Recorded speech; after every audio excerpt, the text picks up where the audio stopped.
We continue Aleister Crowley's The Diary of a Drug Fiend, Book 2, Chapter 3, The Grinding of the Brakes.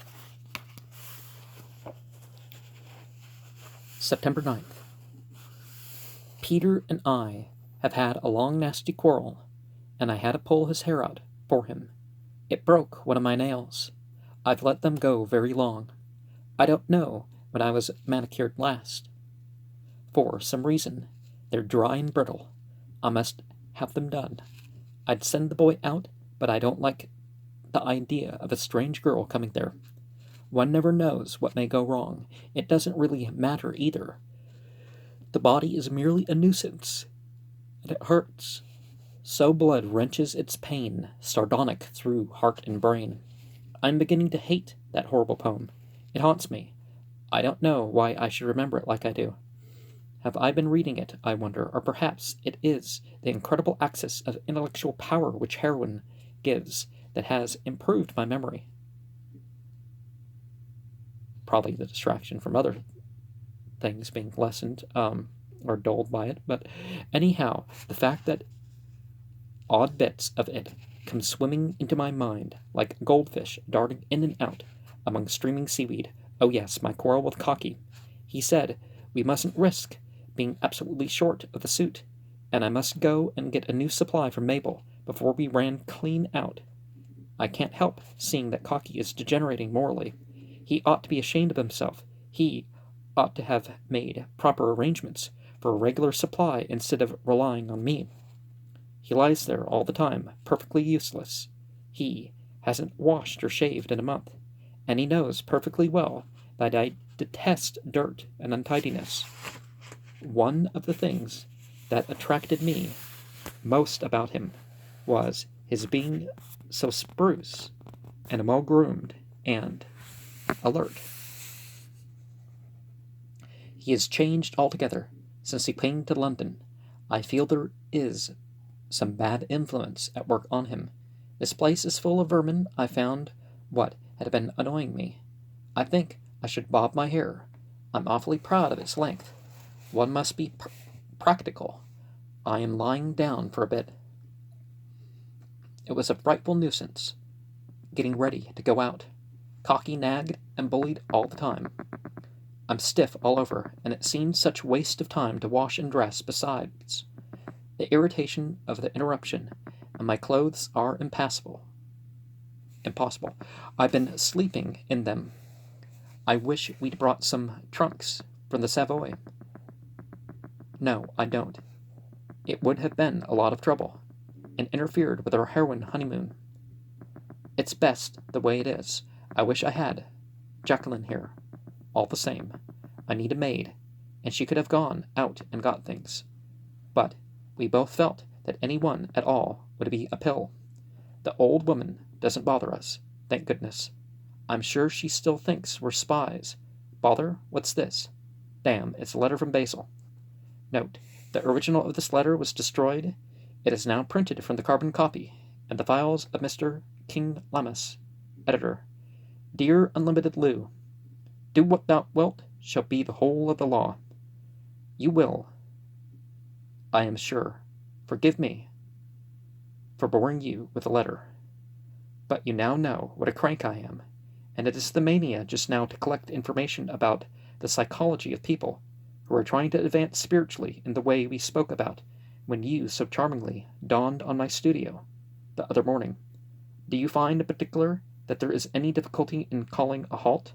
If so, is it not perhaps because you hear on all sides, especially from people quite ignorant of the subject, such as journalists, doctors, and parrots, that it is, in fact, impossible to do so? Of course, I don't doubt that you immediately killed any such pernicious suggestions by a counter-suggestion based on my positive statement from experience that people of so strong character and of high intelligence like yourself and Sir Peter, to whom please give my most cordial greetings, were perfectly well able to use these things in moderation, as one does soap.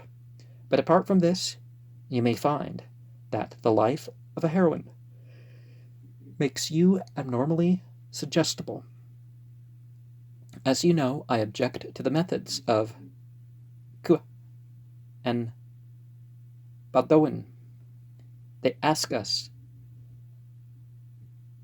deliberately to abandon free will and clear mentally for the semi-hypnotic state of the medieval peasant, to return like the sow that is washed to her wallowing in the mire, from which we have been extricated by evolution. Now, doesn't waltzing with the hero's bride or making snowmen tend to put you into a state of mind which is too dreamy to resist the action of any strenuous idea which is presented to it strongly enough, is too dead to feeling to wish to resist, are so excitable that it is liable to be carried away by its admiration for any fascinatingly forceful personality? I should be so glad to have your views on these points, and of course your personal confirmation of my theory that people like you and Sir Peter can use these substances with benefit to yourselves and others, without danger of becoming slaves. I have trained myself and many others to stop at will, but every additional affidavit to this effect is of great value to me in my present campaign to destroy the cowardly superstitions that manhood and womanhood are incapable of the right and proper use of anything whatever in nature. We have tamed the wild lightning after all. Shall we run away from a packet of powder? Love is the law, love under will. With my kind regard to Sir Peter, yours ever, Basil King Lemmes. Now, Thelemic, Rosary. Do what thou wilt should be the whole of the law, love is the law, love under will. Do what thou wilt should be the whole of the law, love is the law, love under will. Do what thou wilt should be the, and then other things would be said, to these two beads, of course. Constance Duquette, had one with more, things in between. Was it quotes from the Wake World? And I guess something from the Book of the Law. I don't remember exactly what here. Satirical sneering, stupidity. Or is he a devil, incarnate, as Gretel told us he was? Does he gloat? I loathe the beast. And I thought once, well, never mind. Peter took the letter. Anything to distract the mind from its boredom. Yet we haven't the energy to do anything. We take whatever comes to us, and clutch at it feebly. It's true, said Cocky, to my amazement, and we've got to be able to tell him we've won. There was a long quarrel, as there is over every incident of any sort. That is natural, with this eternal insomnia, and sleeping at the wrong time. I hated Peter and K.L. the more because I knew all the time he was right. If K.L. is a devil, it is up to us to get the last laugh. I tore the beastly letter into shreds. Peter has gone out. I hope he is gone to kill him. I want to be thrilled just once more, if I had to be hanged for it myself.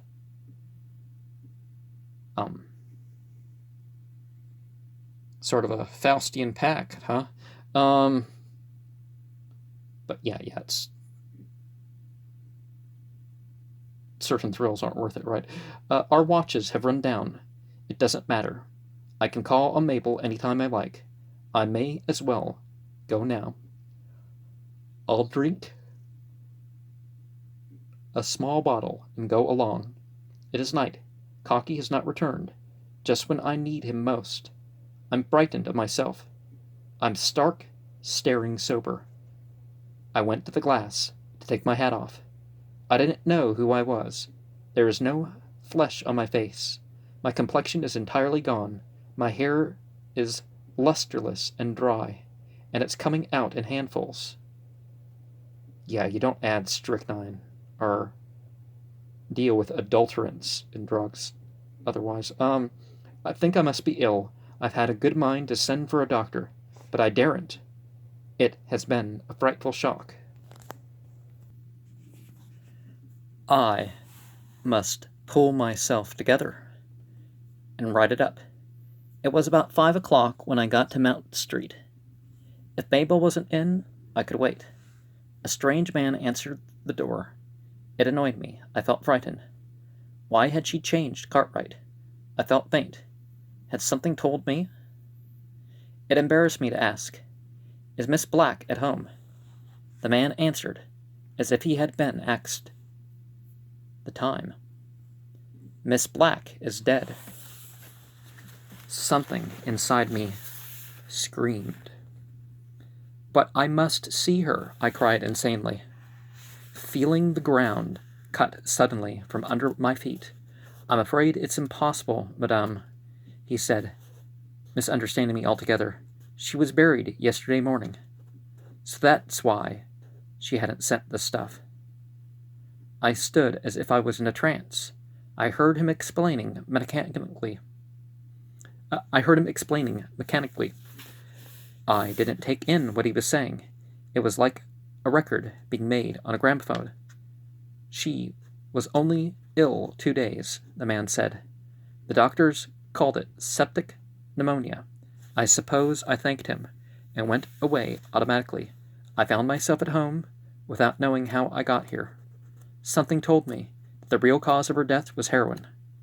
Though, as a matter of fact, septic pneumonia can happen to anyone at any moment. I've known 2 or 3 people go off like that. As my Uncle John used to say, conscience makes cowards of us all. King Lamas was always saying that as long as one has any emotion about anything, love or fear or anything else, one can't observe things correctly. That's why a doctor won't attend his own family. And I can see coldly and clearly, like a drowning man, that whenever the idea of H comes into my mind, I begin to think hysterically and come to the most idiotic conclusions, and heroin has twined itself about my life so closely that everything is connected with it, one way or another. My mind is obsessed by the thought of the drug. Sometimes it's a weird ecstasy, sometimes a dreadful misgiving. Not a thirst in the brain, black bitten, on the soul more sorely smitten. One dare not think of the worst, beyond the raging and the raving, hell of the physical craving, lies in the brain, benumbed, at the end of time and space, an abyss unmeasured, unplumbed, the haunt of a face. September 12th. Peter came in just as I had finished writing this account. He seemed much more cheerful, and his arms were full of books. "There," he said, throwing them on the bed. "That will refresh my memory in case we have any trouble in stopping. I'll show Mr. King Lammas what it means to be a Pendragon." I told him about Mabel, and now a strange thing happened. Instead of being depressed, we felt a current of mysterious excitement, rippling at first, then raging and roaring in every nerve. It was as if the idea of her death exhilarated us. He took me in his arms for the first time in, is it weeks or months? His hot breath coiled like a snake about my ear and thrilled my hair like an electric machine. With a strange, ghastly intensity in his voice, trembling with passion, strummed the intoxicating words. "Olia, the golden bait, barbed with infinite pain, fatal, fanatical mate of a poisoned body and brain. Olia, the name that leers, its lecherous longing and knavery, whispers in crazing ears the secret spell of her slavery." The room swam before my eyes. We were wreathed in spirals of dark blue smoke, bursting with crimson flashes. He gripped me with an epileptic fury and swung me round in a sort of savage dance. I had an intuition that he was seeing the same vision as I was. Our souls were dissolved into one, a giant ghost that enveloped us. I hissed the next lines through my teeth, feeling myself a fire-breathing dragon. horror indeed intense, seduction ever intenser, swinging the smoke of sense from the bowl of smoldering censer. We were out of breath. My boy sat on the edge of the bed. I crept up behind him. I shook out my hair all over his face and dug my nails into his scalp. We were living the heroine life, the life of the world of the soul. We had identified ourselves with the people of the poem. He was the poet wreathed with poppies, with poisonous poppies that corrupted his blood, and I was the phantom of his delirium, the hideous vampire that obsessed him. Little drops of blood oozed from his scalp and clotted to black under my greedy nails. He spoke the next lines as if under some cruel compulsion. The words were wrenched from him by some overwhelming necessity. His tone was colorless, as if the ultimate anguish had eaten up his soul, and all this agony and repulsion exercised a foul fascination.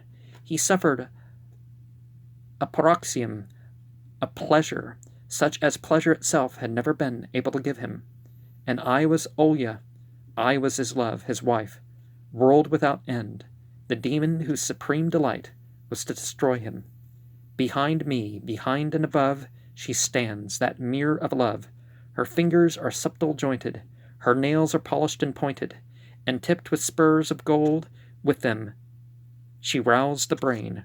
Her lust is critical cold, and her Chinese cheeks are pale, as she daintily picks profane with her octopus lips, and the teeth, jagged and black beneath, pulp and blood from a nail.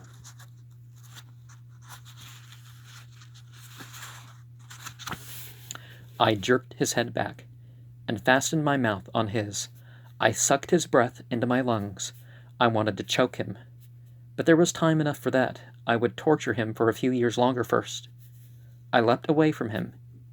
He panted heavily. When he got his breath back, he glared at me horribly with the pinpoint pupils of his sightless eyes. He began with romantic sadness, changing to demoniac glee. She was incarnate love in the hours when I first awoke her. Little by little I found the truth of her stripped of clothing, bitter beyond all bound, leprous beyond all loathing. We shouted with delight and fell into a fit of hysterical laughter.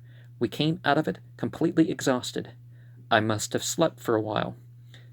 When I woke, he was sitting at the table, under the yellow gas jet, reading the books he had bought.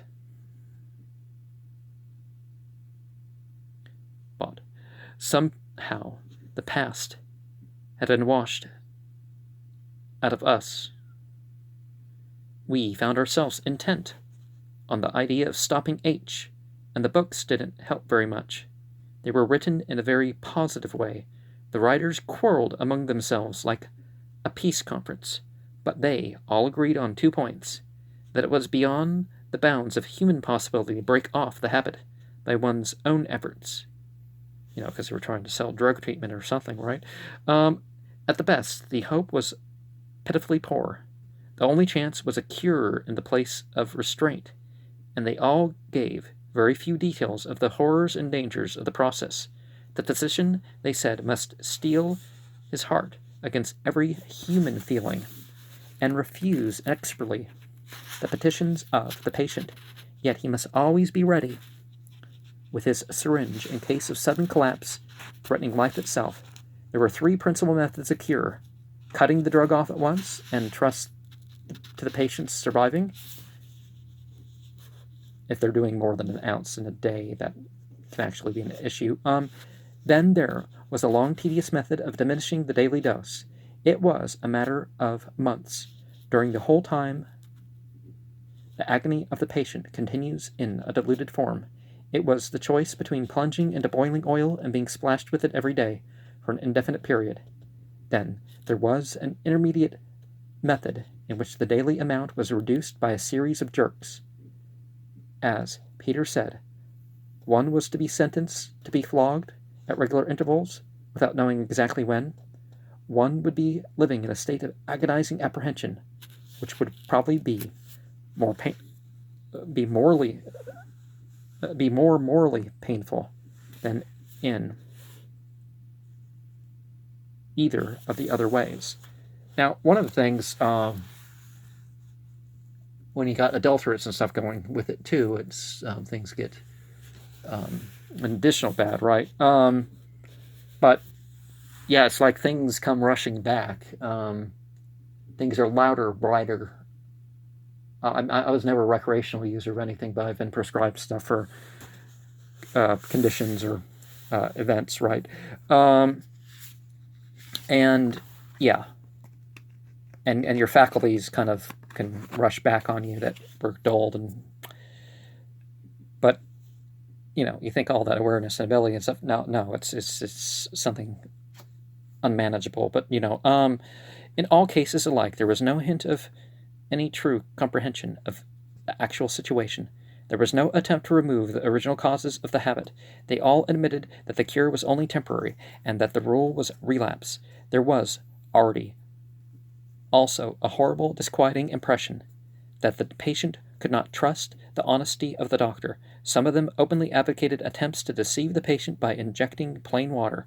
Others had a system of giving other drugs in conjunction with the permitted dose, with the deliberate intention of making the patient so ill they would rather bear the tortures of abstention than those devised by his doctor. I felt, too, that if I went to one of those places, I should never know what trick might be played on me next.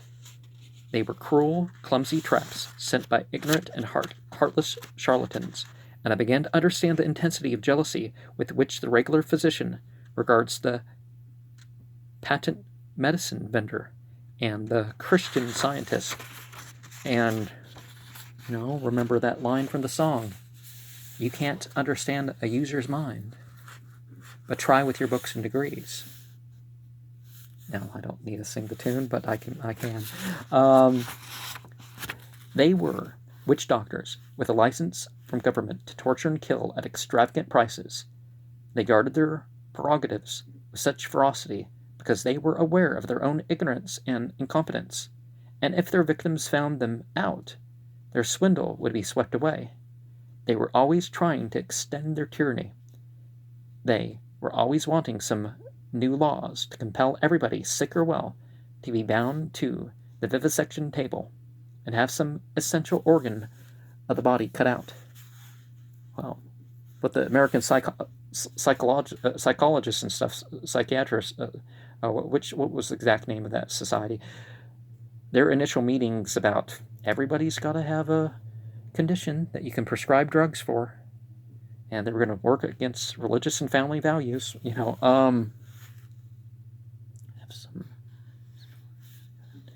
And they were brazen enough to give the reason.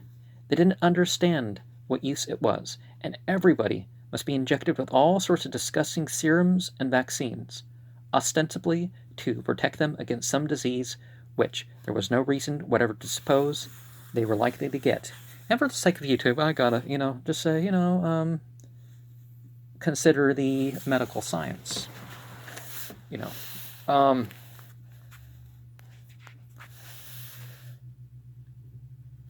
Well, I don't think this implies otherwise, but, the last 3 days have been too dreadful.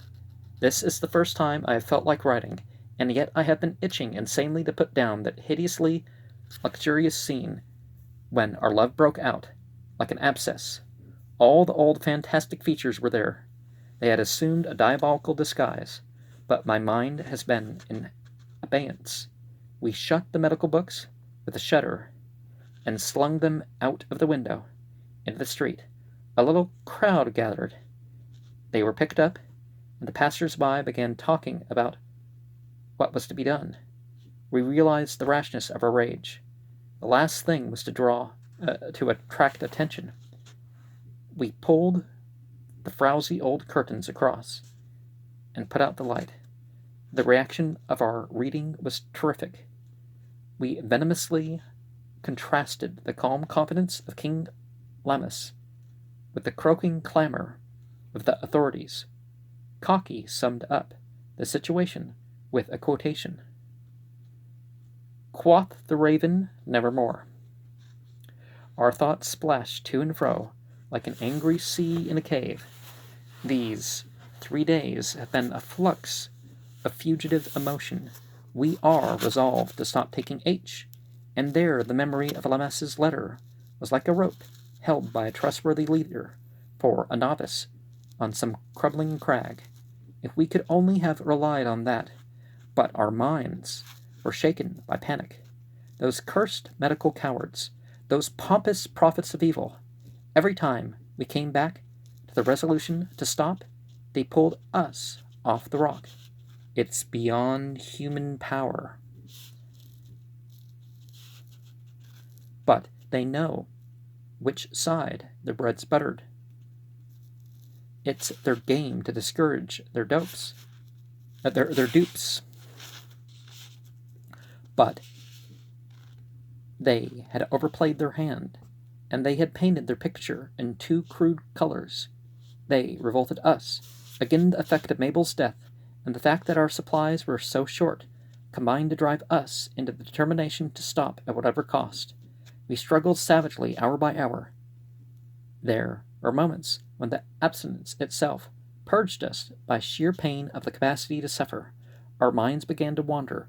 We were whirled on the wings of woe across the flaming skies of anguish. I remember Peter standing at the table, lost to all sense of actuality. He cried in a shrill, cracked voice. Her cranial domes vaulted, her mad Mongolian eyes aslant with the ecstasies of things immune exalted, far beyond stars and skies. Slits of amber and jet, I heard him across abysses of aching inanity. A thrill of satanic triumph tinkled in my soul, and composed a symphony from its screams. I leapt with lust to recognize myself in the repulsive phantasm pictured by the poet. Her snout for the quarry set, fleshy and heavy and gross, bestial broken across, and below it her mouth that drips, blood from the lips that hide the fangs of the snake, drips on venomous udders, mountainous flanks that fret, and the spirit sickens and shudders at the hint of a worse thing yet. We had, on the other side, some spasms of weakness, a ghastly sensation of the sinking of the spirit. It's the same unescapable dread that seizes one when one is in a lift which starts down too quickly, or when one swoops too suddenly in a plane. Waves of weakness washed over us as if we were corpses cast up by the sea from a shipwreck of our own souls, and in these hideous hours of helplessness we drifted down the dark and sluggish river of inertia towards the stagnant and stinking morass of insanity. We were obsessed by the certainty that we could never pull through. We said nothing at first. We were sunk in a solemn stupor. When it found voice at last, it was to whimper the surrender, the unconditional surrender of our integrity and our honor. We eked out our small allowance of H with the doses of strychnine to ward off the complete collapse of all our physical faculties. And we picked ourselves up a bit on the moral plane by means of champagne. Well, that's one of the ways to be more physically there, but strychnine, come on. We know how dangerous strychnine is.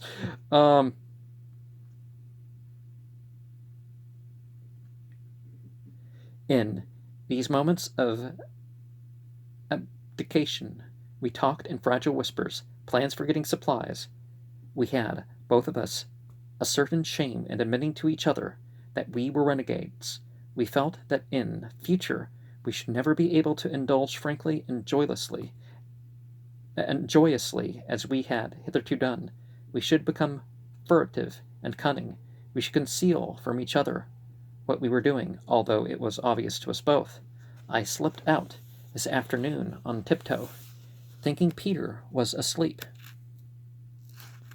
But he turned like a startled snake just as I made for the door. "Where are you going, Lou?" His voice was both piteous and harsh. I had not thought of inventing a pretext, but a lie slipped ready-made from my tongue. I am going to Basil to see if he can't give me something to help us out. I knew he didn't believe me, and I knew he didn't care where I went or what I did. He was not shocked at my lying to him the first time I had ever done so. I took a taxi round to the studio. My lie was half truth. I was going to ask him to help in the cure, but my real object was to induce him, no matter how, to give me at least one dose. I didn't care how I got it. I would try pretending illness.